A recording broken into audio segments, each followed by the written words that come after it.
थे? Sewage treatment, है ना। सीवेज ट्रीटमेंट समझ में आ गया था। उसमें प्लांट होता है, उसी प्लांट में सीवेज को हम लोग ट्रीट करते हैं। सीवेज को, गंदा पानी को साफ करना ही सीवेज ट्रीटमेंट कहलाता है ना। तो माइक्रोब्स इन ह्यूमन वेलफेयर पर रहे थे, उसमें सीवेज तक पढ़ लिया था। अब उसके बाद 3 टॉपिक और हैं इसमें, है ना। Microbes in production of biogas, easy chapter है। Microbes in production of biogas,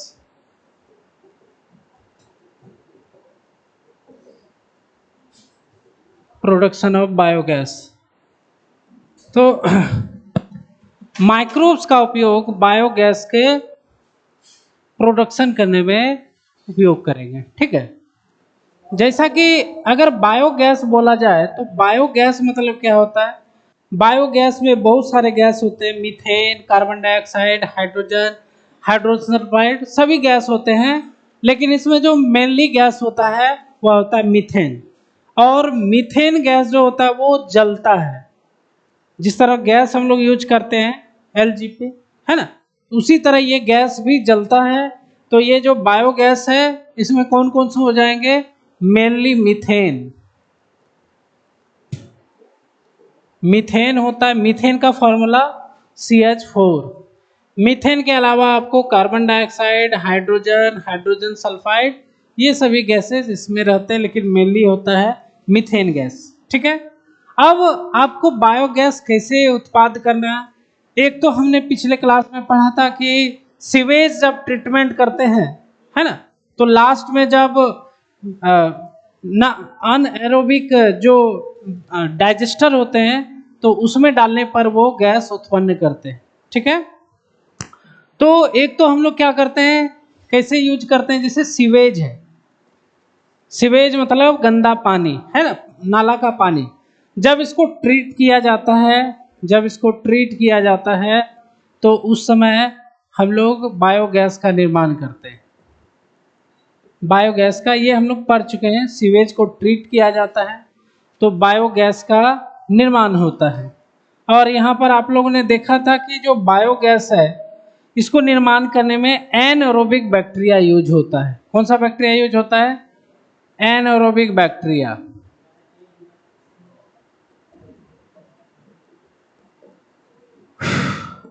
ठीक है, एक तो ये हो गया। दूसरी बात है कि मेनली जो बैक्टीरिया होते हैं एनारोबिक बैक्टीरिया, इसमें होते हैं मिथेनोजेंस। कौन होते हैं? मिथेनोजेंस। मिथेनोजेंस नाम का एक बैक्टीरिया होता है जो कि वही इसको बायोगैस का फॉर्मेशन करते हैं। मेनली गैस कौन सा है? मीथेन। और इस मीथेन को एक बैक्टीरिया प्रोड्यूस करती है जिसका नाम है मिथेनोजेंस। तो ये जो इसमें जो एनारोबिक बैक्टीरिया लिखे हैं वो मेनली कौन था? मिथेनोजेंस।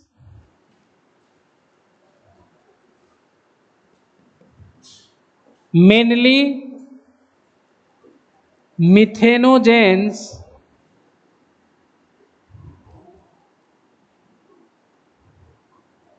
मेनली मिथेनोजेंस, है ना। मिथेनोजेंस हम लोग को याद होगा कि यह एक प्रकार का आर्ची बैक्टीरिया होता है। आर्ची बैक्टीरिया होता है ना। मिथेनोजेंस जिसका उदाहरण है मेनली मिथेनोजेंस, एग्जाम्पल, है ना, मिथेनोकोकस होता है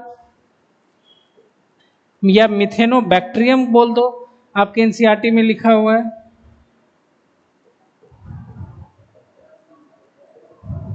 यही बैक्टीरिया है जो कि बायोगैस उत्पन्न करता है। मिथेनोजेंस ये खुद कैसा होता है? एनारोबिक। कैसा होता है? एनारोबिक। तो इसको हम लोग यहीं पे लिखते हैं, अच्छा रहेगा, इसको सीवेज वाले को यहीं पे लिखते हैं। अब देखो मिथेनोजेन पता चल गया। अब हम लोग 3 जगहों से, है ना, गैस निकालेंगे। 3 जगहों में इसका यूज होता है। जैसे पहला है सीवेज में, सीवेज ट्रीटमेंट करते हैं। सीवेज ट्रीटमेंट करते हैं, तो यहाँ पर क्या करते हैं, बायोगैस का निर्माण करते हैं।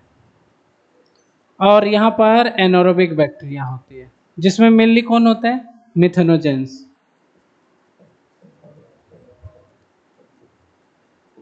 ये पहला हो गया। दूसरा जो है उसमें गैस तो नहीं यूज करते हैं, गैस नहीं बनाते हैं, बट यह काम आता है कैटल्स में, रूमिनेंट एनिमल। इन रूमिनेंट एनिमल, रूमिनेंट एनिमल किसको बोलते हैं, गाय, भैंस, बकरी, जो क्या करते हैं, रूमिनेंट मतलब होता है जुगाली करना। जुगाली करना कैसे समझोगे आप, कि आप लोग देखे होंगे गाय भैंस क्या होता है, जब चढ़ता है तो सबको पेट में डाल लेता है, फिर जब वो बैठता है तो पेट से जो जो भी खाना है उसको मुंह में लेके आता है, मुंह में लाके चिबाते रहता है, देखे ना, उसको बोलते हैं जुगाली करना। क्योंकि गाय भैंस जो भी होते हैं, बकरी भी, वो सभी खाना जल्दीबाजी में खा लेते हैं, उस समय चबाते नहीं है, काटते हैं, पेट में डाल देते हैं, चरते रहते हैं। उसके बाद जब वो खाली जगह में बैठते हैं, खाली टाइम में, तो जुगाली करते हैं, पेट का भोजन मुंह में आता है, उसको रगड़ते रहते हैं। तो रूमिनेंट मतलब क्या होता है, जुगाली करना। क्या करना, जुगाली करना, गाय भैंस करते हैं। रूमिनेंट एनिमल में मिथेनोजोन्स क्या करते हैं, है ना। अच्छा, ये जो जानवर होते हैं क्या खाते हैं, घास फूस जो भी है उसको खाते हैं। तो घास में होता है सेल्यूलोज, सेल्यूलोज को पाचन करने में यही मिथेनोजेंस हेल्प करते हैं। हम लोग क्या खाते हैं, हम लोग के शरीर में सेल्यूलोज पाचन होता है क्या, हाँ हो जाता है, नहीं होता है। सेल्यूलोज किस में होता है, घास में होता है, जैसे आपको धान वगैरह के पौधों में होता है, धान में नहीं, चावल में नहीं होता है, लेकिन धान में पौधा जो होता है उसमें होता है। गेहूं का पौधा गेहूं में नहीं होता है, लेकिन उसके पौधों में सेल्यूलोज होता है। जो भी घास फूस देखते हो सब क्या हुआ, सेल्यूलोज का बना होता है। तो उस सेल्यूलोज का पाचन बिना मेथनोजेंस का नहीं होने वाला है, ठीक है। तो ये जो रूमिनेंट एनिमल होते हैं,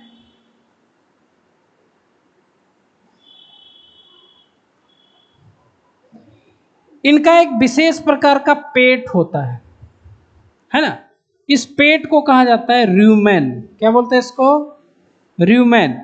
इसी में सेल्यूलोज होते हैं, इसी में सेल्यूलोज होते हैं, और इस सेल्यूलोज को पाचन करने में मिथेनोजेंस हेल्प करते हैं। तो इनके र्यूमेन में, र्यूमेन मतलब एक तरह का समझो पेट होता है। क्या होता है, पेट, ठीक है। इसमें आपको मिथेनोजेंस होंगे, और यह मिथेनोजेंस क्या करेगा, सेल्यूलोज का पाचन करेगा, जिसके कारण इसको न्यूट्रिशन मिलता है। मान लो हमारे शरीर में सेल्यूलोज क्यों नहीं पाचन होता है, क्योंकि मिथेनोजेंस नहीं होते। अगर मान लो हमारे शरीर में सेल्यूलोज का पाचन होता तो क्या होता, क्या फायदा होता।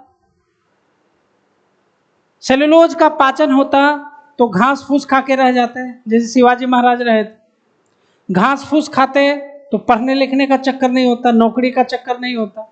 रोटी के लिए तो हम लोग पढ़ते लिखते हैं, आराम से अगर घास फूसा खाते, काट के लाते, खा लेते, ना कमाना ना धमाना। ऐसे पृथ्वी पर खाली प्लांट ही होता कि नहीं, बो देते बस खाना हो गया। लेकिन ऐसा नहीं है, पूरा 10 बीघा में खाली धान ही बो दिए हो, है ना, उसमें बस उसका चावल ही हमारे लिए फायदेमंद है, और बाकी जो है वो एनिमल्स। अगर सारा रहता तो काट काट के रख देते घर में, भूसा वगैरह, उसको खाते रहते, पाचन होते रहता, आराम से बैसाखी नंदन जैसा सोए रहते। लेकिन वही आपके एनसीईआरटी में क्वेश्चन लिखा हुआ है ना, पढ़ोगे इसी में, बायोगैस में, क्या ह्यूमन के अंदर सेल्यूलोज का पाचन होता है, आंसर प्रश्नवाचक, तो बोल देना नहीं होता है, केवल जानवरों में होता है। तो यहां पर क्या लिखे हैं, रूमिनेंट एनिमल, तो यहां पर लिख रहे हैं methanogens help to digest cellulose in rumen of ruminant animal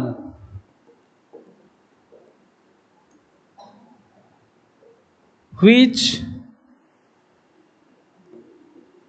help in nutrition in these animal। अगर सेलुलोज का पाचन ही नहीं होगा तो उनको पोषण नहीं मिलेगा, पोषण नहीं मिलेगा तो प्रजाति ही क्या होगी, लुप्त हो जाएगी। तो इसीलिए रूमिनेंट एनिमल क्या करते हैं, इनके न्यूट्रिशन में हेल्प करते हैं। आप खाना खा रहे हो, पाचन नहीं हो रहा है, देखते हो क्या हो जाता है हाल। खाना खा रहे हो, पेट खराब है, पचा नहीं, पूरा कमजोरी हो जाता है, लगता है कि क्या हो गया। तो वही चीज यहां पर भी है। तो आप लोग देखो यहां पर हमने क्या बताया भाई, देखिए मिथेनोजेंस है, यही मेनली गैस का निर्माण करता है।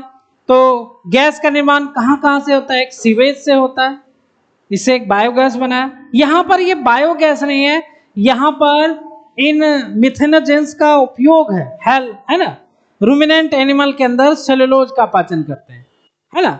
अब तीसरा जो है वो है गोबर गैस। गोबर गैस एक प्रकार का क्या है, बायोगैस। क्या है, अब इस बायोगैस को गोबर गैस इसलिए बोलते हैं क्योंकि यह गोबर से पैदा होता है। कहां से होता है, गोबर में यही मेथेनोजेंस होते हैं, और वहां पर वह जो ऑर्गेनिक मैटर होता है, स्टूल होता है, उसको डाइजेस्ट करके क्या करते हैं, गैस का निर्माण करते हैं। गोबर से गैस कैसे बनेगा, गोबर के अंदर मिथेनोजोन डाल दीजिए, वो गोबर क्या है, ऑर्गेनिक है, क्या है, क्योंकि आदमी जानवर से निकला है तो ऑर्गेनिक है, उस पे जाके मिथेनोजन उसका डाइजेशन करेगा एनारोबिक, और उससे गैस निकलेगा मीथेन। आप लोग गोबर में भी क्या होगा, सेलुलोज कुछ बचा हुआ होगा, सारा तो नहीं ना डाइजेस्ट हो जाता, तो सेलुलोज है ना, सेलुलोज का को किस में बदल देगा, मीथेन में। सेलुलोज ऑर्गेनिक मटेरियल होता, उसको मीथेन में बदल देगा। सही है। तो गोबर गैस तो क्या होगा, मिथेनोजेंस एक्ट ऑन, गोबर का इंग्लिश क्या होता है, डंग। क्या होता है, डंग होता है ना गोबर। और वो जो गोबर का जो बनता है सूखा करके, उसको गोईठा बोलते हैं ना, गोईठा। गोईठा को क्या बोलते हैं, केक, डंग केक कहा जाता, केक है वो, है ना। तो मिथेनोजेंस एक्ट ऑन गोबर डंग, है ना, टू प्रोड्यूस गोबर गैस। गोबर गैस मतलब मेनली क्या होगा, मीथेन। अब आपके देखो यहां से क्वेश्चन आएगा, आपको क्या आएगा, 12 में तो एक क्वेश्चन फिक्स है, 1 नंबर का, कि गोबर गैस में कौन सा गैस होता है, मीथेन, या फिर बायोगैस में क्या होता है मेनली, मीथेन। और एक सीवेज में बताए थे, सीवेज में तीनों गैस याद रखना, वो आता है सीवेज में, मीथेन के अलावा H2S और CO2 गैस आता है, उसको याद रखना, ये तीनों में से कोई एक ऑब्जेक्टिव आ जाता है। अब बात रहा कि अब इतना उपयोग है गोबर का, और हमारे ग्रामीण क्षेत्र में गोबर बहुत ज़्यादा पाया जाता है, तो क्यों ना एक गोबर गैस का प्लांट ही बनाया जाए। छोटा मोटा होता है, हालांकि यूज कम होता है, अब तो सिलेंडर आता है, तो आदमी कहाँ से गोबर अब इकट्ठा करे। लेकिन आप जाओगे हरियाणा वगैरह में, हरियाणा में बहुत सारे प्लांट, हरियाणा में अभी भी खेती, इंडिया में हमें लगता है सबसे अच्छा खेती हरियाणा में ही होता है। वहां खाद का भी कम उपयोग किया जाता है, ठीक है। तो गोबर गैस प्लांट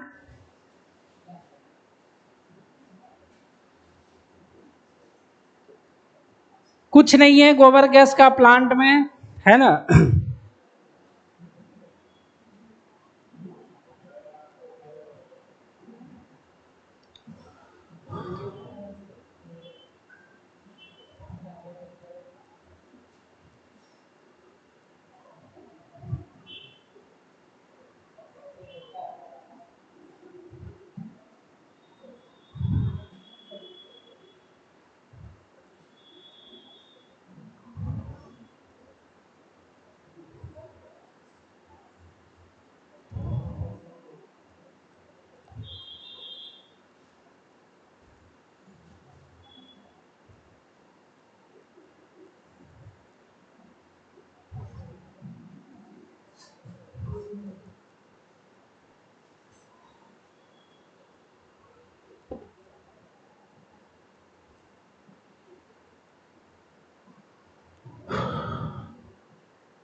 गोबर गैस कुछ नहीं होता है भाई, प्लांट यही है। इसमें आपको गोबर डालना है, गोबर का अंग्रेजी डंग, प्लस इसमें पानी मिला दो और इसका स्लरी बना दो। स्लरी मतलब होता है पतला, कीचड़ जैसा। स्लरी बना दो। ये टैंक होता है, इस टैंक की जो लंबाई होती है 10 से 15 फीट होती है।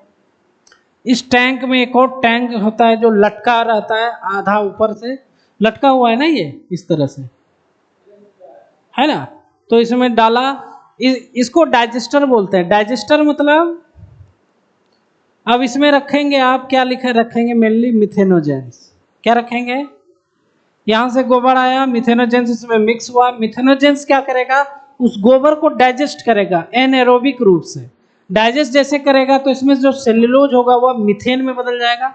मीथेन, कार्बन डाइऑक्साइड इत्यादि गैसों में, हाइड्रोजन वगैरह भी रहता है, इत्यादि गैसों में होगा।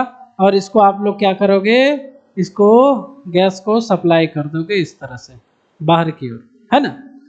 और जो कीचड़ फलना चिलना जो बच जाता है उसमें भी, उसमें स्लज इसमें रहेगा, जो मतलब हो के निकल गया उसको इसमें डाल दे, फेंकते रहेंगे, हो गया, है ना।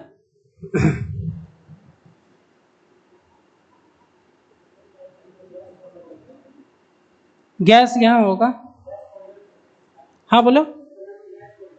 हाँ गैस होल्डर, गैस होल्डर मतलब गैस को वही कलेक्ट कर रहा है ना। तो गोबर गैस प्लांट क्या होगा, 10 से 15 फीट, है ना। टैंक होता है ना, गैस होल्डर होता है, बहुत सारे चीजें होती हैं। ज्यादा इससे क्वेश्चन आता नहीं है, इससे टैंक से ये याद रखने ना, उसके बाद बस वही है। उसके अलावा अगर इस पे ध्यान दिया गया हमारे गवर्नमेंट के द्वारा, तो दो संस्थाएं हैं, है ना। तो गोबर गैस का जो प्रोडक्शन है उसके लिए दो संस्थाएं हैं इंडिया में, जैसे IARI है ना, इंडियन एग्रीकल्चर रिसर्च इंस्टीट्यूट, वो गोबर गैस प्रोडक्शन में हेल्प करती है ना। उसके बाद KVIC, खादीग्राम, खादीग्राम विलेज इंडस्ट्री कमीशन। तो ARI क्या है, तो गैस प्रोडक्शन के लिए दो संस्थाएं जो है हेल्प कर रही है।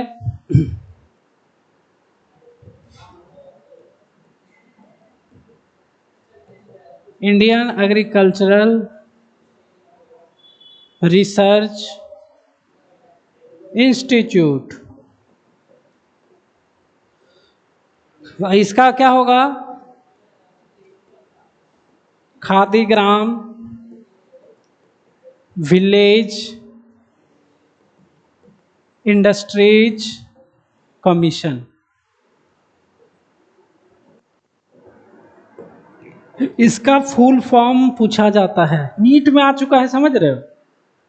इसका फुल फॉर्म नीट में आ चुका है, KVIC मीन्स लिखा रहेगा फलना फलना, तो इसको याद रखोगे। IRI तो सब लोग याद रखते हैं, इसको याद रखोगे भाई, 12 में भी आ जाए, ये बुलाया हुआ है 12 में। IRI रिफर्स टू, तो जो भी शॉर्टकट है सब NCERT से रहता है। हम लोग पहले था कि बिहार बोर्ड में 12 में क्या होता था कि बाहर से भी कुछ से फालतू चीज ही पूछ देते था, अब खत्म हो गया।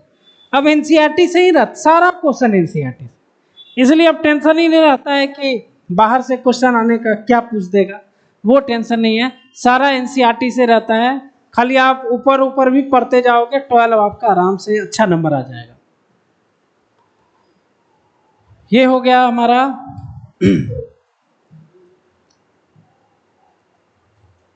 तो आगे चलते हैं, अगला जो माइक्रोब्स का यूज है, क्या है भाई, microbes in bio control agent, है ना।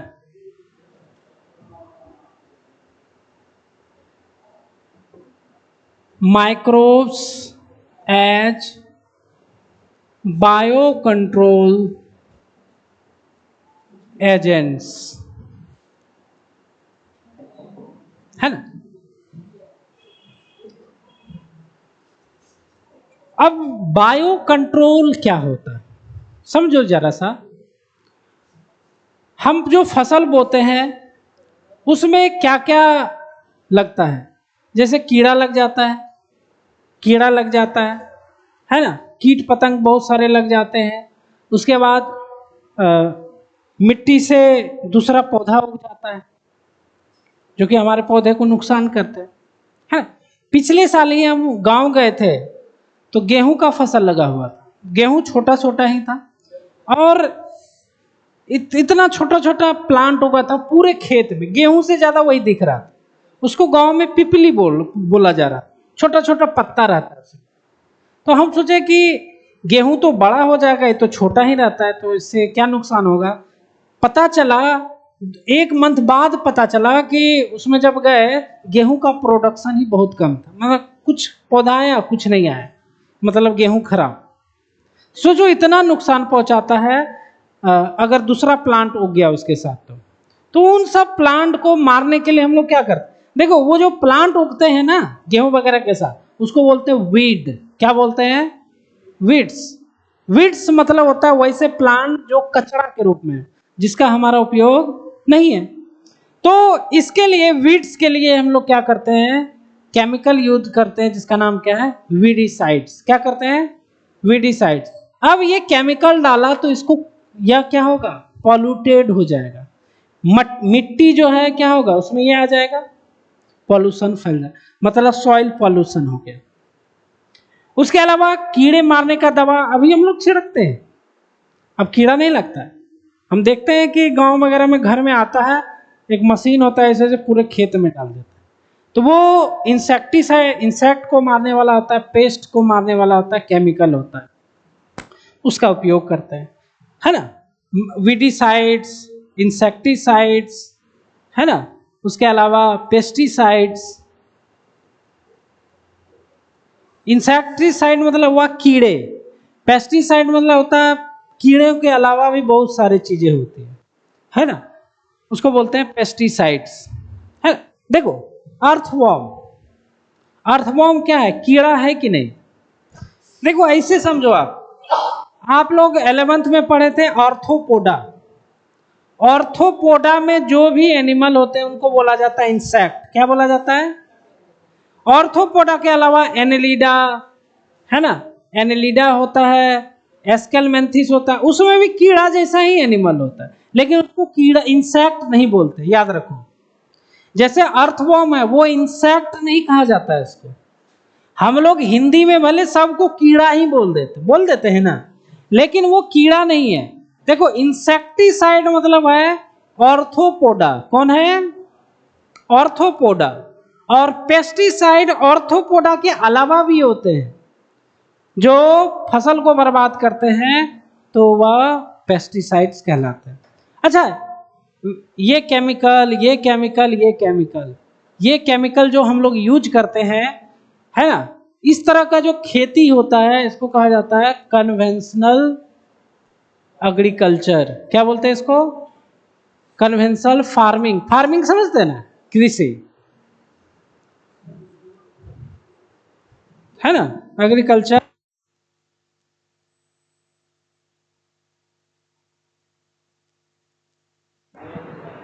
अच्छा बताओ इनका हानि है कि नहीं? वेडिसाइड, इंसेक्टिसाइड, पेस्टिसाइड, इन सब का बहुत ज़्यादा हानि होता है हमारे। एक तो ये मिट्टी को बर्बाद करते हैं, दूसरा पानी को बर्बाद करते हैं, पानी में रहने वाले जीवों को बर्बाद करते हैं, तीसरा जो भी फसल है उसमें भी आ जाता है।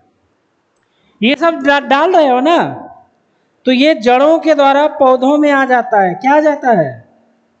जड़ों के द्वारा पौधों में आ जाता है और पौधे भी दूषित हो जाते हैं, उसको हम खाते हैं। बोलते हैं ना आजकल हम लोग तो अब केमिकल वाला अनाज खाते हैं, तो कितना ताकत रहेगा। सही बात है, केमिकल डाल रहे हो, पौधे में जा रहा है, पौधे से हम लोग खा रहे हैं। ये आपको इकोसिस्टम में समझाएंगे, आपको बहुत क्लियर समझ में आ जाएगा। उसको कहा जाता है बायोमैग्निफिकेशन। बायोमैग्निफिकेशन मतलब उससे वो उसमें गया, उससे उसमें गया, उससे उसमें गया, तो ये हमारे लिए हानिकारक है। अगर इसको यूज ना करके, समझो जरा, इन सब को यूज ना करके अगर खेती किया जाए उस खेती को कहा जाता है ऑर्गेनिक फार्मिंग। क्या बोलते हैं इसे?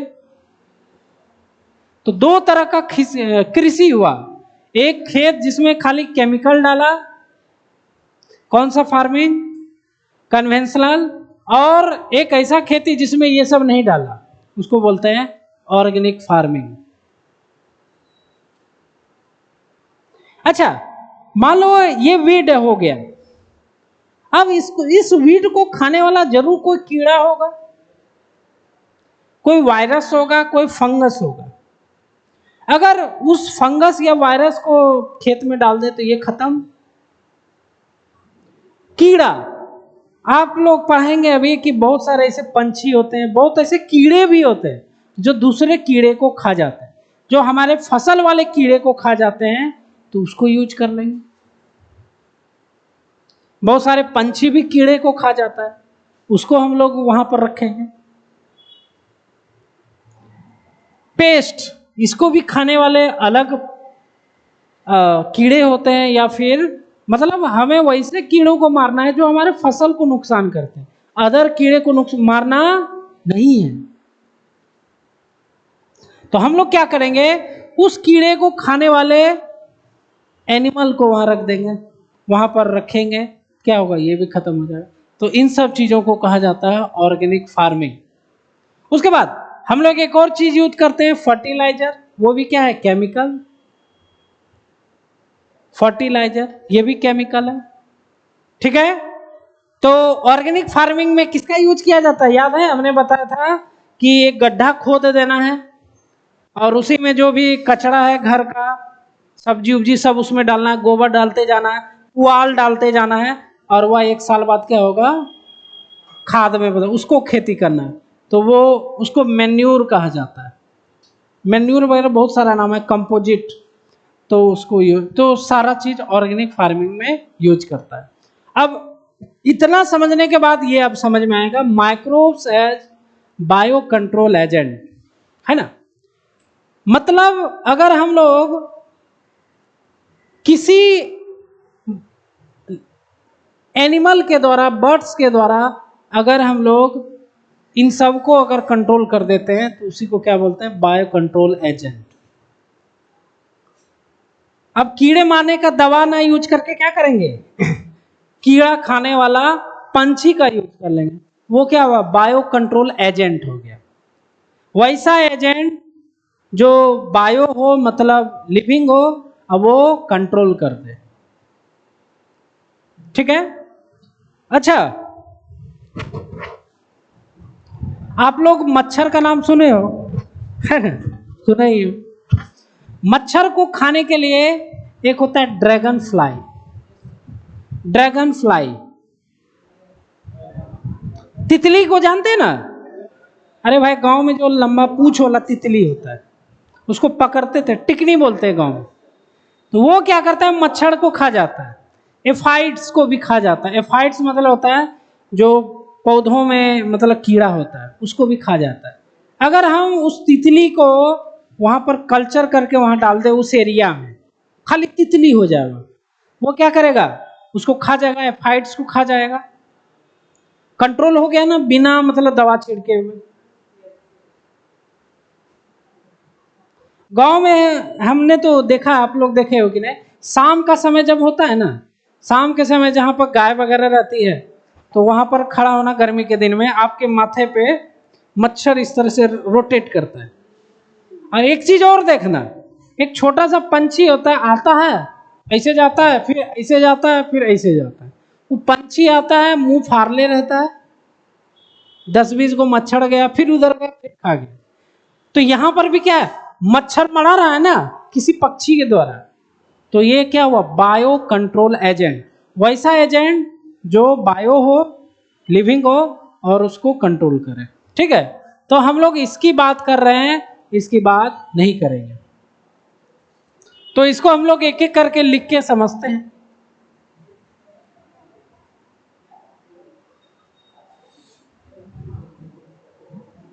देखो क्या क्या लिख रहे हैं, इसका डिफिनेशन क्या होगा, बायो कंट्रोल एजेंट। है ना। It is biological method, it is biological method in which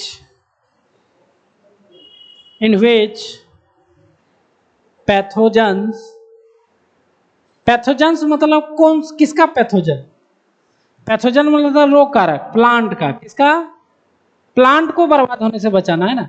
in which plant pathogens, हाँ बोला जाए यहां पर।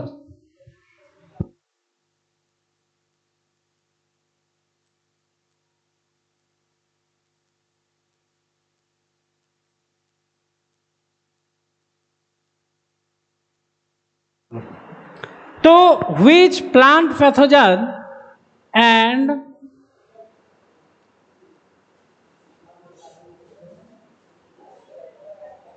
disease are controlled by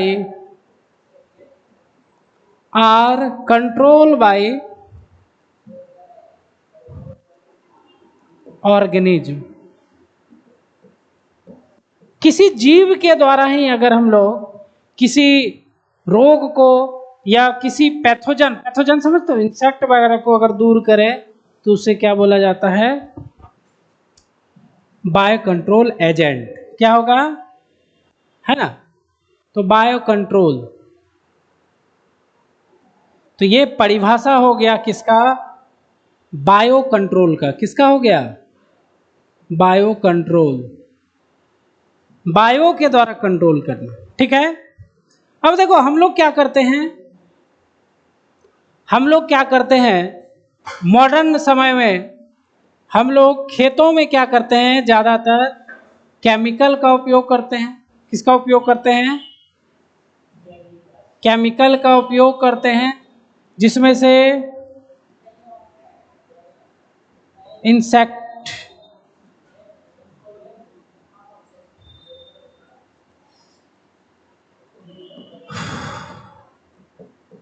insecticides, pesticides,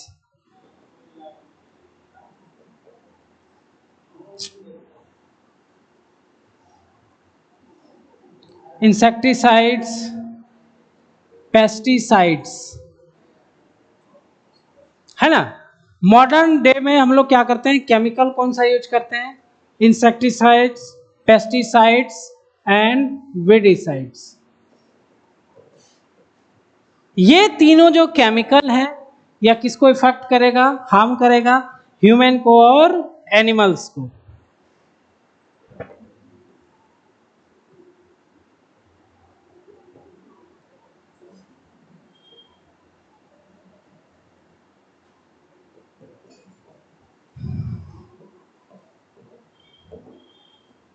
animals, human और एनिमल्स को। उसके अलावा ये केमिकल पॉल्यूटेट करेगा सॉइल को। उसके बाद सॉइल के अंदर मिट्टी, पानी होता है, उसको बोलते हैं ग्राउंड वाटर, वही तो हम लोग मोटर के द्वारा खींचते हैं, उसको भी करेगा कि नहीं, पॉल्यूटेट। उसके बाद मिट्टी को कर देगा, सब्जियों को कर देगा, फल को कर देगा, सब में जाएगा ना वो, है ना। These chemicals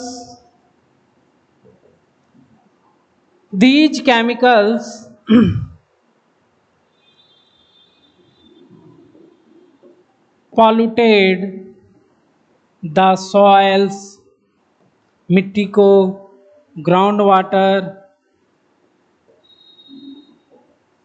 water, fruits, vegetable, crops, etc, इन सबको यह पॉल्यूटेड कर देगा।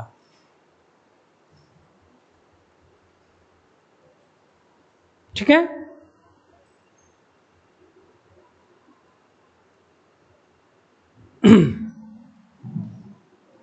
अब देखो खेती, अभी हमने बताया था दो तरह का होता है, एक होता है कॉन्वेंशनल फार्मिंग और दूसरा ऑर्गेनिक फार्मिंग। दो तरह का फार्मिंग होता है, conventional and organic farming. Conventional farming में हम लोग वही यूज करते हैं chemicals, we use chemicals like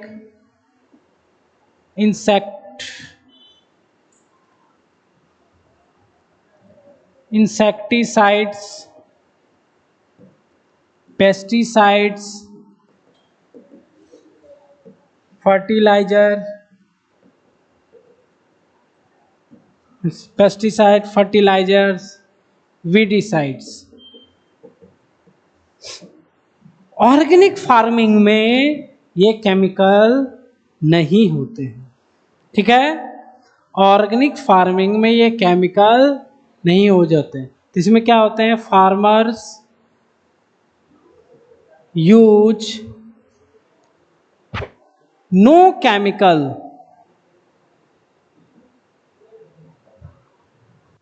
अब समझो जरा, केमिकल यूज नहीं करते हैं तो कीड़ों मकोड़ों को कैसे खत्म किया जाएगा। तो यहीं पर यूज होता है बायो कंट्रोल एजेंट्स। क्या यूज करते हैं, बायो कंट्रोल एजेंट्स, जो कि इन सबको मार देते हैं। दे यूज बायो कंट्रोल एजेंट्स, दे यूज बायो कंट्रोल एजेंट, जो कि उन सबको मारने का मद्दा रखते हैं, ठीक है। इसके लिए क्या करना पड़ेगा, अगर आपका खेत है, खेत में क्या रहता है, खाली फसल और तो कुछ नहीं रहता, तो ऐसे फार्मर को क्या करना पड़ेगा, इनको एक इकोसिस्टम बिल्ड करना पड़ेगा। इकोसिस्टम मतलब जैसे वो कीड़ा है, मान लो धान को खाने वाला कीड़ा है, ठीक है, तो उस कीड़े खाने वाले कीड़े को वहां पर रखना पड़ेगा ना। गेहूं खाने वाले कीड़े हैं तो उस कीड़े को खाने वाले पंछी को रखना पड़ेगा, समझ रहे हो। तो इस तरह से उसको इकोसिस्टम बनाना पड़ेगा, जिसके कारण क्या होते हैं, वो इंसेक्ट्स एक लेवल में रहते हैं, ज्यादा हो नहीं पाते, ठीक है। They use bio control agent, they also use natural fertilizers to increase crop production। Natural fertilisers का यूज करते हैं। नेचुरल फर्टिलाइजर मतलब मेन्योर, कंपोजिट, ये सभी इत्यादि, है ना। तो अब चलते हैं हम लोग कुछ एग्जांपल्स ऑफ बायो कंट्रोल, क्या करेंगे, examples of bio control agent.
सबसे पहला बायो कंट्रोल एजेंट आपके एनसीईआरटी में बहुत इंपॉर्टेंट है, ये है ना।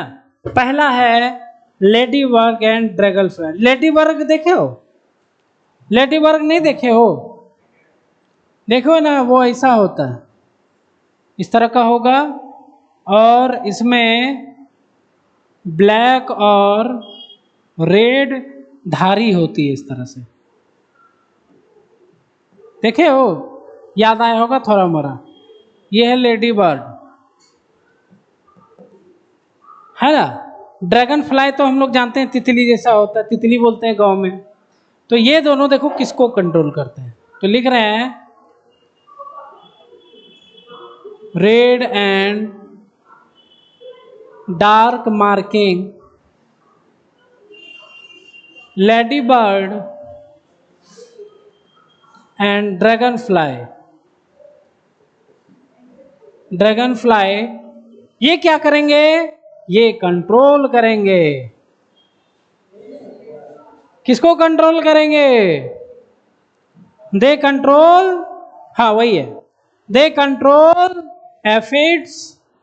एफिड्स देखे हो, ये ज्यादातर हरे कलर का होता है, पत्ती को काट काट के खा जाता है, पत्ती देखते हो कटा कटा हो जाता है, और पत्ती में आपको एकदम ध्यान से देखो उसमें रहेगा। ज्यादातर हम देखें इसको मकई में, मकई का पत्ता होता है ना लंबा लंबा हरा हरा, उसमें ध्यान से देखना ये पाया जाएगा। अगर लगेगा तब, बोलते हैं ना कीड़ा लग जाता है, लगा नहीं रहेगा तो नहीं दिखेगा। एफिड्स एंड मॉस्क्यूटो, मच्छर भी कम नहीं है भाई, काटता अलग है और प्लांट को नुकसान अलग पहुंचाता है ना। ये हो गया आपका पहला बायो कंट्रोल एजेंट, दो गो था।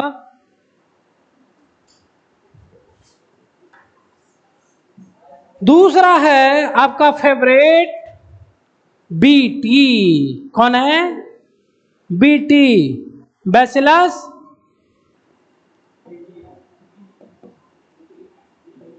बैसिलस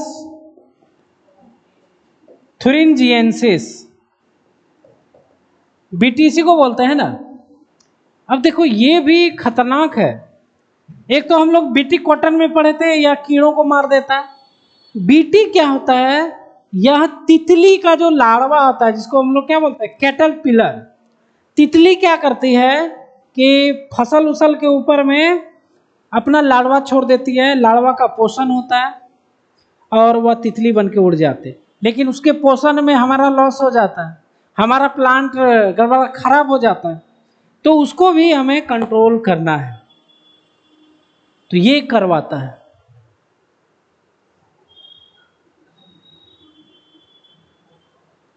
भाई तितली भी गड़बड़ है, उसका जो लार्वा कैटरपिलर है वो भी खराब है, तो उसको कंट्रोल करने के बीटी। तो ये देखो क्या लिख रहे हैं यहां पर, they control caterpillar, caterpillar of butterfly. तो ये क्या याद है भाई, अरे भाई ये याद है ना, ये क्या है, बैक्टीरिया था, सॉइल बैक्टीरिया, मिट्टी में पाया जाता। अब इसको कहां से लाओगे,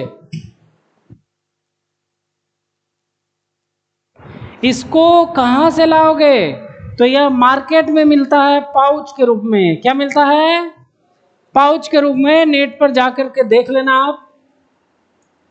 तो यह सूखा पाउच में होता है ना, पाउच, जिसको हम लोग इंग्लिश में क्या बोलते हैं, सैचेट, है ना, पाउच।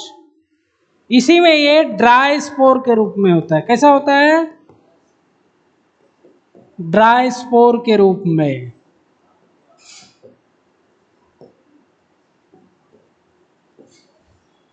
इसको छिड़कना है कहां पर, जहां कैटरपिलर है, क्या करोगे, पानी में डालेंगे, किस में डालेंगे, पानी में मिलाकर। क्या करता होगे, क्या करोगे, पानी में मिलाकर के क्या कर दोगे, छिड़काव। ये पूछा जाता है।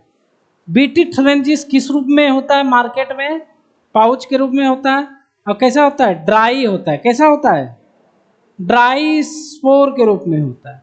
इसको पानी में मिला करके क्या कर देना है, छिड़क देना है जहां पर कैटरपिलर हो।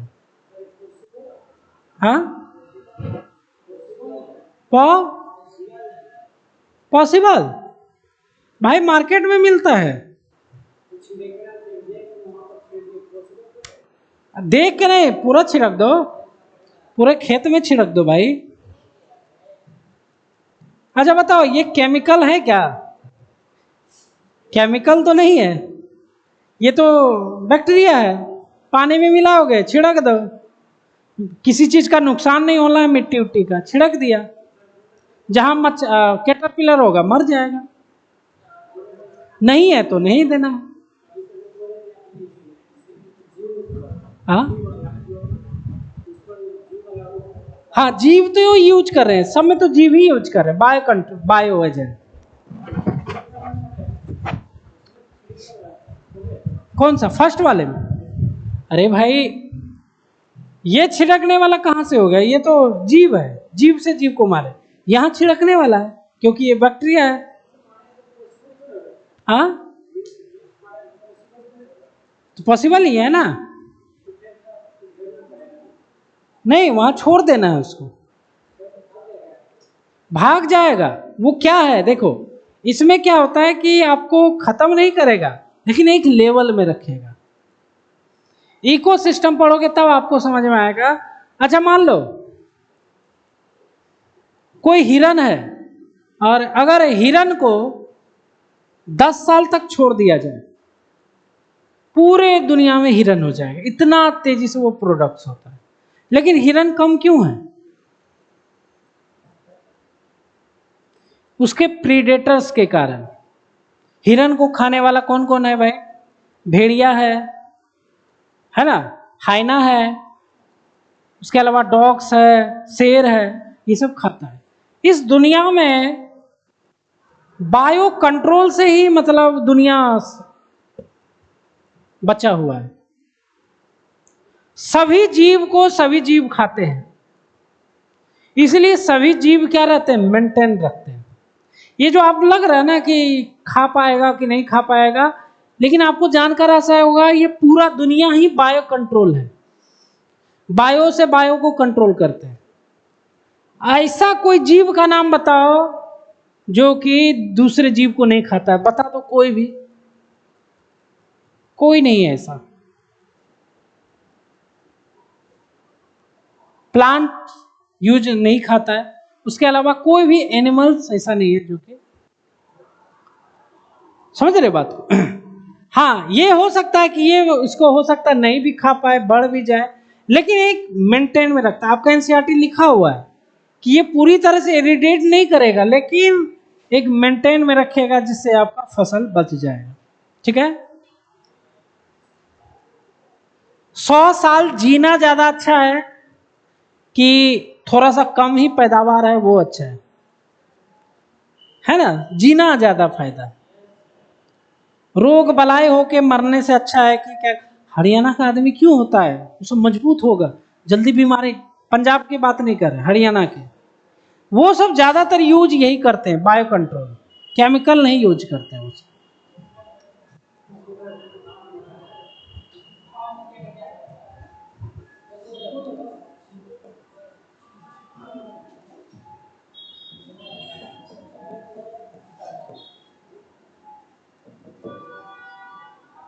बक्कुलो वायरस, क्या नाम है इसका? वक्कुलो वायरस। वक्कुलो वायरस एक ऐसा वायरस होता है जो कि रूट में सिस्टम, इकोसिस्टम, रूट के पास ये पाया जाएगा, और पौधों में होने वाले विभिन्न प्रकार के पैथोजन को क्या करता है, रेसिस्ट करके रखता है। क्या करके रखता है?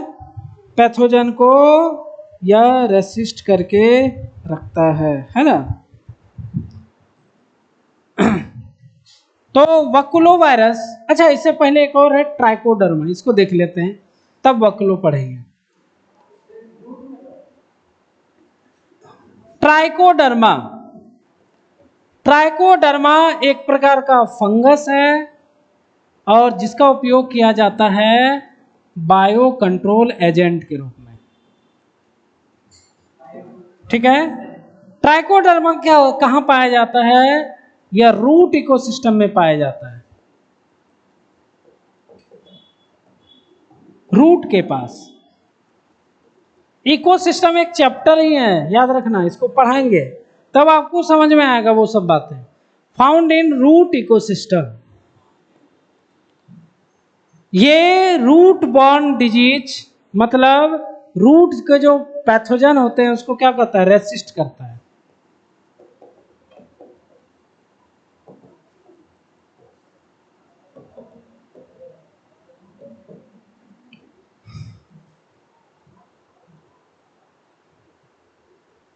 जड़ में पाया जाता है, तो ये बायो कंट्रोल एजेंट के रूप में यूज होता है।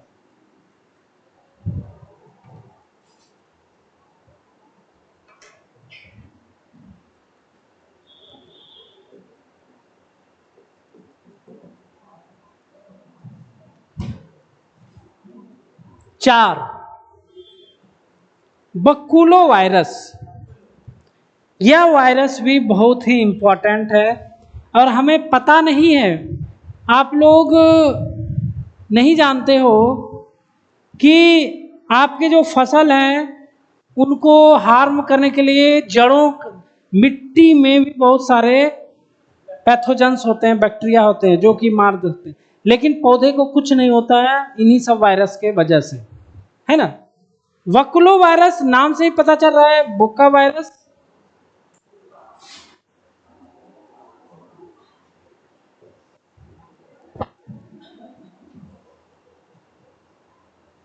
तो यह जो कैटेगरी होता है, यह कैटेगरी से बिलोंग रखते हैं जिसका नाम है पॉलीन्यूक्लियो हेड्रोन वायरस,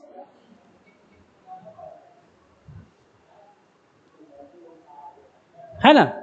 बकुलो वायरस देखो, यह कंट्रोल किसको करते हैं, कंट्रोल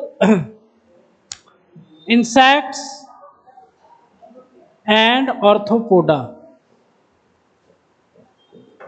ऑर्थोपोडा और इंसेक्ट्स को क्या करते हैं, यह बकुलो वायरस कंट्रोल करते हैं।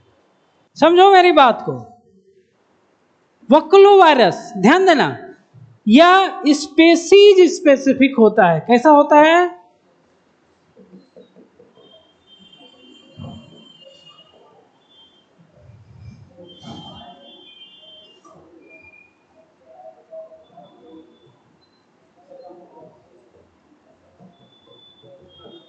समझो जरा, इधर इधर स्पेसीज स्पेसिफिक मतलब क्या होता है, किसी पार्टिकुलर स्पेसीज को ही ये मारता है, दूसरे को ये छूता भी नहीं है।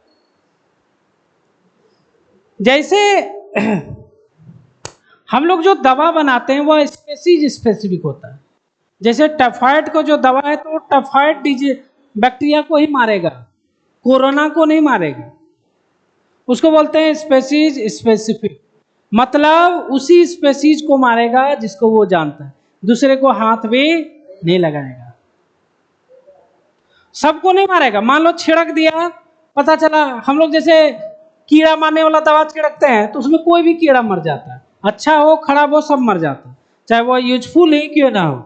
लेकिन यहाँ पर ये बकुलो वायरस क्या है, वह किसी स्पेसिफिक स्पेसीज को ही मारेगा।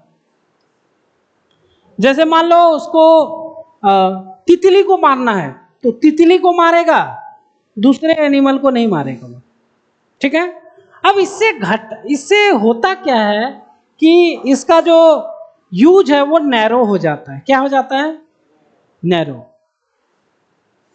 हम लोग चाहते हैं ना एक तीर से 4-5 शिकार कर दे, अगर एक तीर से एक ही शिकार हो तो मतलब लिमिट हो जाता है, अब एक तीर से 2 शिकार हो जो तो ज्यादा फायदा हो जाता है, भैंस भी मर जाए और लाठी भी ना टूटे। लेकिन यहां पर वो बात नहीं है, एक तीर से एक ही शिकार होगा, तो it is specific, so it's use is in narrow spectrum.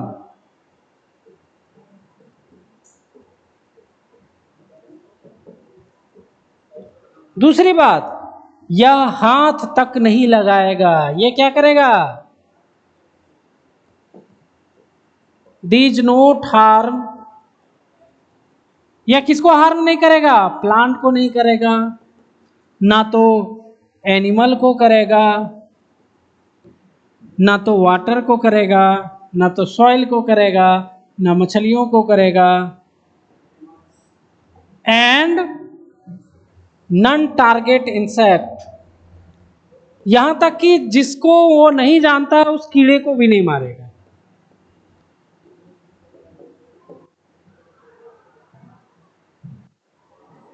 आकाश बाबू बुझ रहे हैं हमारी बात को? किसी को हार्म नहीं पहुंचाएगा, क्योंकि ये क्या है? Species specific. हम लोग भी मेडिकल स्टूडेंट क्या है, नीट ही देंगे। हम लोग जेई मेंस जेई एडवांस नहीं देंगे, क्यों? हम लोग स्पेसिफिक है, नीट ही बायोलॉजी लिए हुए हैं खाली, है ना। ये हो गया आपका बकुलो वायरस। तो इसको देखो 1 मिनट।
चलते हैं, है ना, आगे चलते हैं।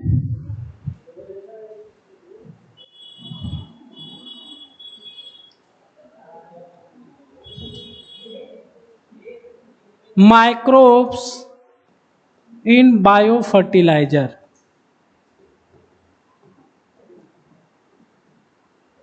समझो जरा, ये भी बड़ा इंपॉर्टेंट चीज है। देखो आजकल का जो लाइफ है इसमें बहुत ज़्यादा प्रॉब्लम हो रहा है, क्योंकि लाइफ स्टाइल हमारा चेंज हो गया, खान पान से लेके सब कुछ। तो और जनसंख्या भी इतना ज़्यादा हो गया कि हम लोग, पहले क्या होता था कि हम लोग वही गड्ढा वाला खोद करके उसमें कचरा वगैरह डाल करके, कचरा नहीं मतलब फल सब्जी वगैरह डाल करके उसको खाद बना लेते थे, उसको खेत में डालते थे। हमको खुद याद है, अभी तक होता है, बचपन में हम देखे थे। लेकिन अब क्या है, उससे क्या होता था कि उससे प्रॉब्लम ये होता था कि उससे ये प्रॉब्लम होता था कि प्रोडक्शन बहुत कम हो जाता था, प्रोडक्शन बहुत कम हो जाता था, जिसके कारण जो बढ़ता हुआ जनसंख्या है उसको सप्लाई नहीं हो पाता था। लेकिन इसका ज़्यादा यूज करने लगे हम लोग, ज़्यादा डालेंगे। पहले देखते थे हमारे घर में कि घर में या पूरे गांव वगैरह सभी जगह एक बार खाद डालते थे, जो होता था फसल उसको रख ले।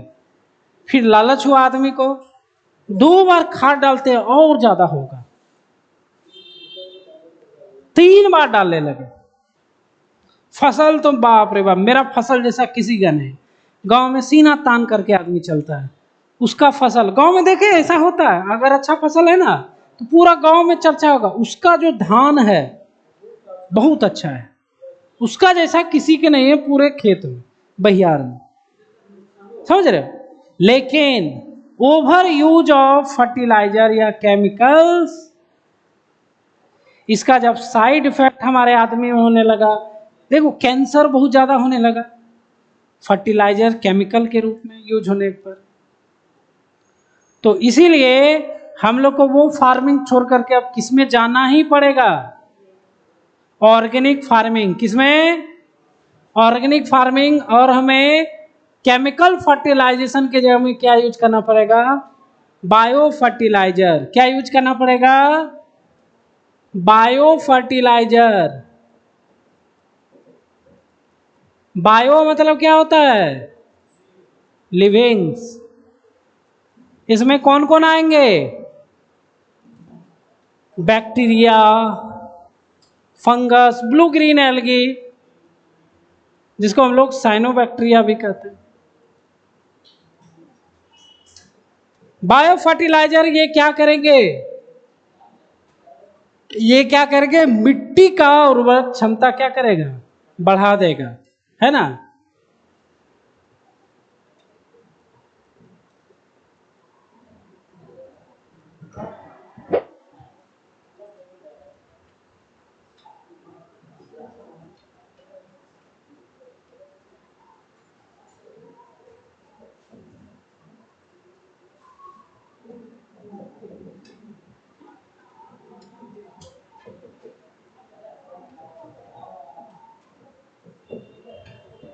ठीक है। केमिकल फर्टिलाइजर, ध्यान देना इधर। केमिकल फर्टिलाइजेशन ये क्या करेगा? ये यूज होगा तो ये क्या करेगा? हमारे अंदर हार्म करता है। क्या करता है? हार्म। क्या करता है? हार्म करता है। लेकिन प्रोडक्शन क्या करता है? इंक्रीज करता है। समझो जरा, बात मत करो। क्या बता रहे हैं? केमिकल फर्टिलाइजर हार्म करता है। क्या करता है? हार्म करता है भाई। लेकिन फसल का प्रोडक्शन क्या करता है? इंक्रीज कर देता है। फायदा है तो नुकसान भी। और हार्म आप समझ ही रहे हो कि क्या हो रहा है हमारे साथ। तरह तरह हमारा इम्यून सिस्टम कमजोर हो रहा है, तरह तरह की बीमारियां हो जा रही है। पहले लोग 70-80 साल होता था तब लगता था बूढ़ा हो गया, अभी 45-50 होने लगता है बूढ़े के कैटेगरी में आ गया। तो हमारा वीक हो गए भाई, तुरंत बीमारी स्टार्ट हो गया, किडनी फेल हो गया, फल्ला हो गया, बीपी बढ़ गया, फल्ला। तो बहुत चीजें हो रही हैं जो कि इनके साइड इफेक्ट है, समझ रहे हो। तो इसीलिए हमको तो लग रहा है कुछ आने वाले समय में केमिकल फर्टिलाइजर्स का यूज कम करना पड़ेगा, समझ रहे बात को। बायो फर्टिलाइजर्स, ध्यान देना, बायो फर्टिलाइजर्स इसमें बैक्टीरिया का यूज करते हैं प्रोडक्शन अथी उपज बढ़ाने के लिए, मिट्टी को उपजाऊ बनाने के लिए। तो ये क्या होते हैं, ये क्या होते हैं, हार्म नहीं करते हैं, नो हार्म। हार्म तो ये नहीं करते हैं, लेकिन इनका प्रोडक्शन क्या होता है, कम होता है।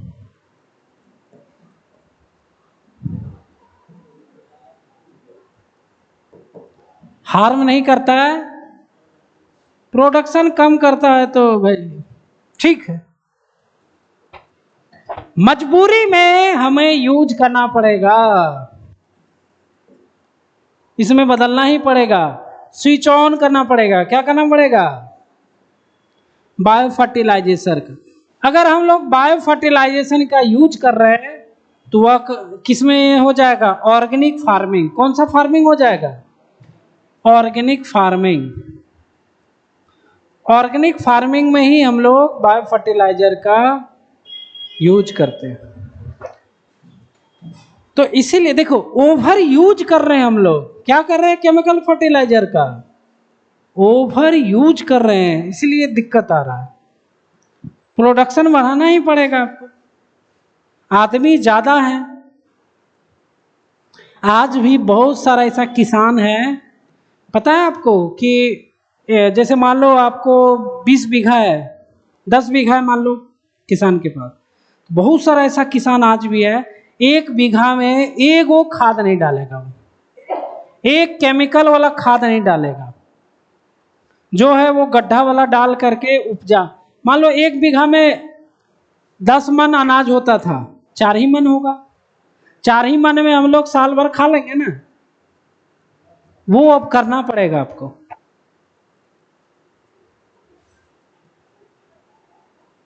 सौ साल फिर जीना स्टार्ट कर देंगे।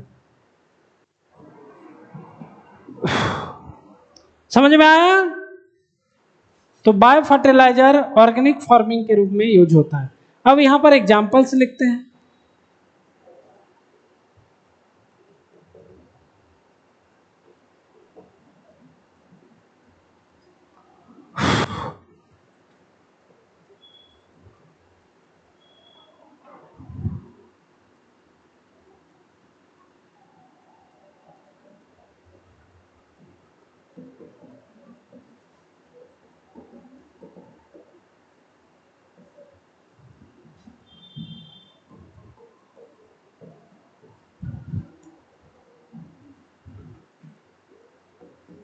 पहले बैक्टीरिया, कौन सा, बैक्टीरिया है ना, जिसमें से आएगा पहला राइजोबियम। राइजोबियम का यूज क्या है, they associate with leguminous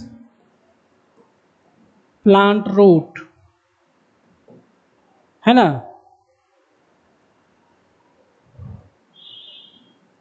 and cause nitrogen fixation. आप लोग 11th में पढ़े तो 12 में भी पढ़ेंगे हम लोग नाइट्रोजन फिक्सेशन।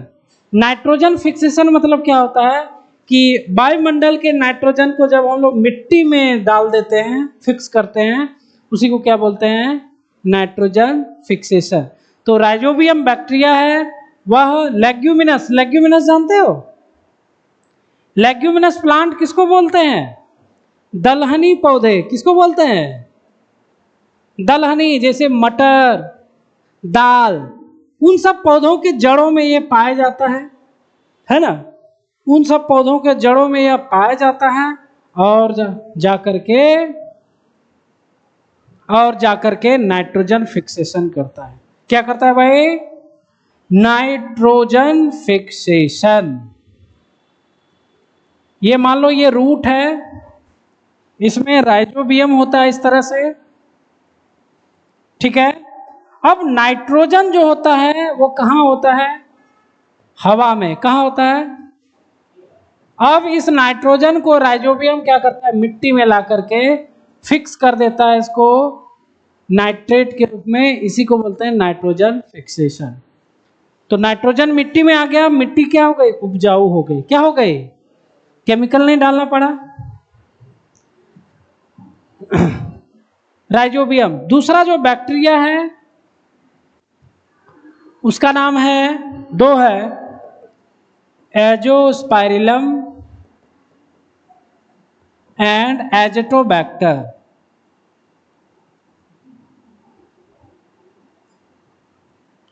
एजेटोबैक्टर ये क्या है? ये जो बैक्टीरिया है ना, दे आर फ्री लिविंग है,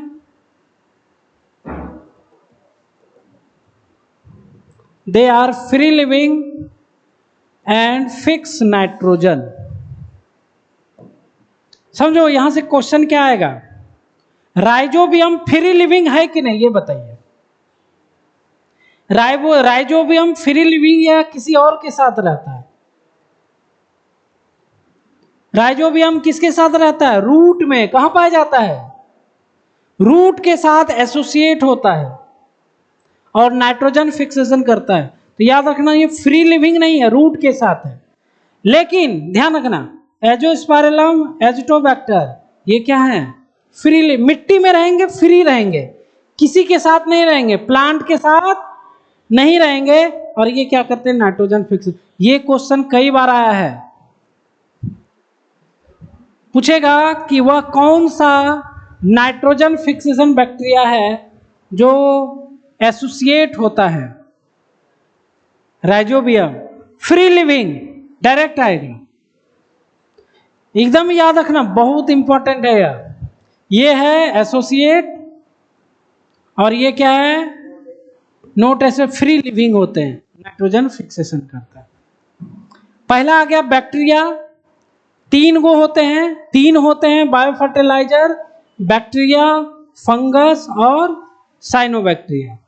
पहला बैक्टीरिया पढ़ा हमने, 3 एग्जांपल याद रखो, 1 2 3।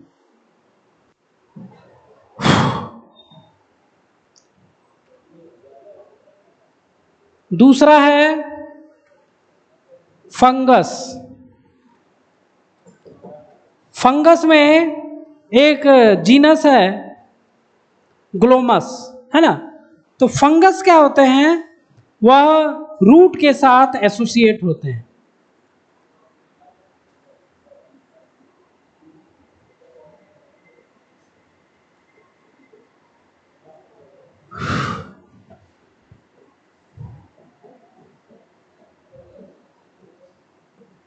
ठीक है। ये जो एसोसिएशन होता है इसको कहा जाता है माइकोराइजा। क्या बोलते हैं इसको? Mycorrhiza association. ठीक है।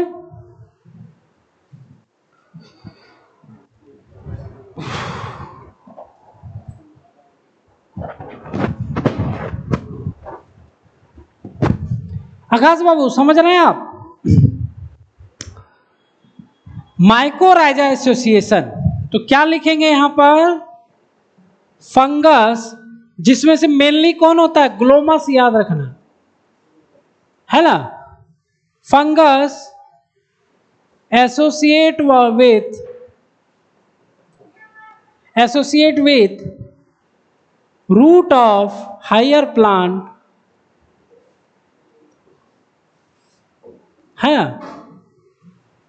Plant for mycorrhiza. इसको क्या बोलते हैं?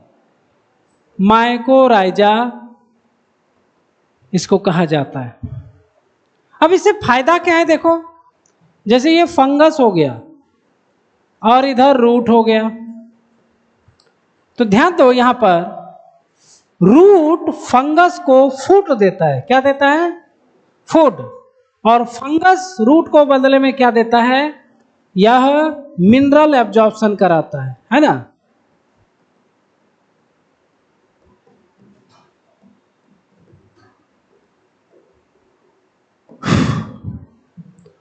रूट बदले में फंगस को फूड देती है। फंगस क्या करता है? अवशोषण में हेल्प करता है मिनरल्स का एंड वाटर्स का। उसके अलावा भी प्लांट्स को फायदे होते हैं।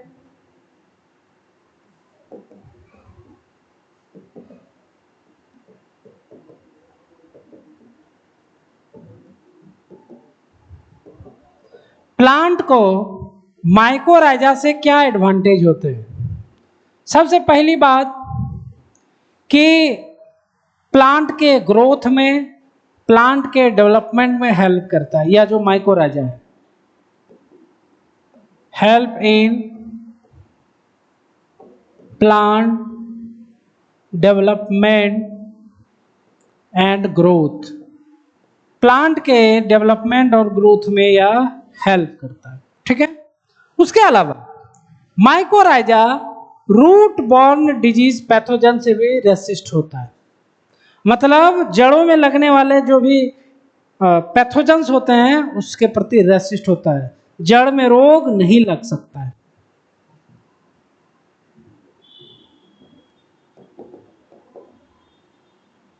Resist to root borne disease या पैथोजन। उसके अलावा सबसे इंपॉर्टेंट जो है एब्जॉर्प्शन ऑफ फास्फोरस। याद रखना, फास्फोरस के एब्जॉर्प्शन में हेल्प मिलता है। ध्यान दो, जड़ का काम क्या है? रूट का काम क्या होता है? रूट का काम है मिट्टी से वाटर और मिनरल्स को एब्जॉर्ब करना। ठीक। उसके बाद फंगस एक्स्ट्रा जुड़ गया उसमें। फंगस भी क्या कर रही है? रूट से, सॉरी, वह भी वाटर और मिनरल को एब्जॉर्ब कर रही है। सहायता हो गया ना। जैसे देखो, मान लो कि आप पटना में रहते हो तो आपके पापा हर मंथ 6,000 भेजते हैं। उसके अलावा मम्मी भी 1,000 दे देती है, मामा जी भी 2-3 हजार दे देते। तो ये क्या होगा? सपोर्ट हुआ कि नहीं? मिल तो रहा है लेकिन एक्स्ट्रा आ रहा है। तो वही चीज यहां पर है कि फंगस के कारण रूट को और ज्यादा बेनिफिट्स मिल रहा है इस एसोसिएशन के कारण। तो जड़ें फास्फोरस एब्जॉर्ब नहीं कर पाती हैं। फंगस क्या कर रहा है? इसको एब्जॉर्प्शन में हेल्प कर रहा है। फंगस के कारण रूट बॉर्न डिजीज नहीं हो पा रहा है। फंगस के कारण प्लांट का डेवलपमेंट हो रहा है। अगर प्लांट जड़ पानी तो वही दे रहा है अफसोस करके, तो रूट वगैरह दूसरे काम में यूज किया जा रहा है। ये हो गया फंगस। और तीसरा हो गया लास्ट, बीजीए या cyanobacteria.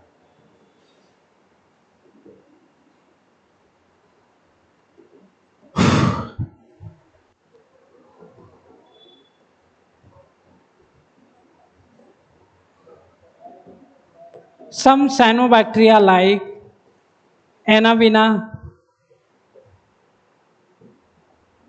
Nostoc, Oscillatoria,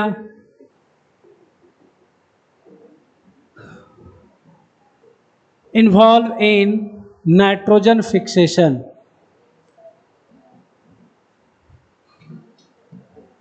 to increase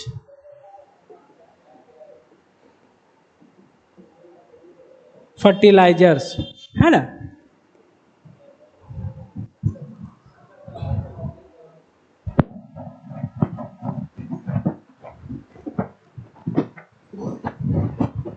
तो यहां पर तो ये क्या करते हैं? अच्छा, साइनोबैक्टीरिया जो है ना, उसको धान के खेत में अगर डाल दोगे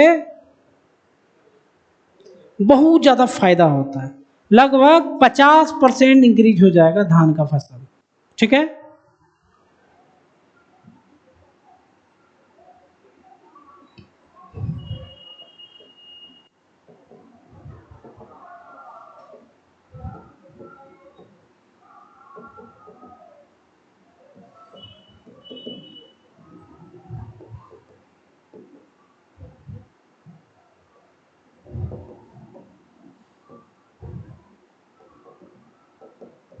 ठीक है। ये देखो एक प्लांट होता है जिसका नाम है एजोला। क्या नाम है? इसी के साथ साइनोबैक्टीरिया होते हैं। ठीक है, आपको इस एजोला को कहां डाल देना है? पैडी फील्ड में।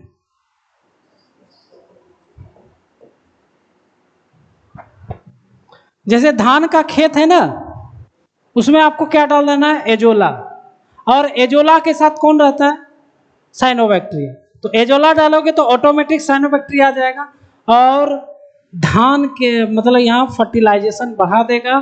धान का उपज क्या होता है? 50% तक क्या होता है? बढ़ जाता है। अब जितना आपका हो रहा है उससे 50% ज्यादा हो जाएगा। समझ में आया इसको? तो ये साइनोबैक्टीरिया का यूज था। तो यह चैप्टर हमारा खत्म हो गया, माइक्रोब्स। तो अगला जो क्लास होगा हमारा वह ह्यूमन डिजीज होगा। ठीक है, इंपॉर्टेंट है, बहुत क्वेश्चन आता है नीट में भी। ठीक है, आज का क्लास यहीं तक रखते हैं।